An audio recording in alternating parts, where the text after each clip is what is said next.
Vipi tena mke wangu? Mbona unazunguka kama mwenda wazimu jamani? Sikuelewi. Maki toka umeingia ndani, unazunguka tu unazunguka. Shida nini? Yaani wewe niache tu jamani. Akili yangu imechanganyikiwa. Akili yangu iko obvious kabisa. Yaani siwazi chochote jamani. Tumeibiwa mume wangu. Hivi unatambua kwamba tumeibiwa?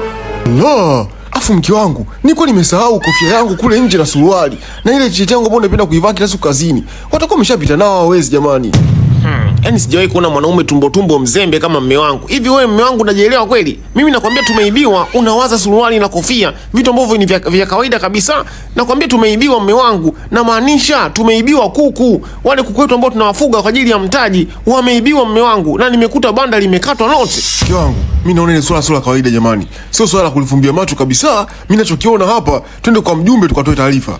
Ni sawa kabisa mume wangu, unayoyasema yana ukweli kabisa. Lazima tukatoe taarifa kwa mjumbe, manake huu mchezo wa kuibiana kuku hauja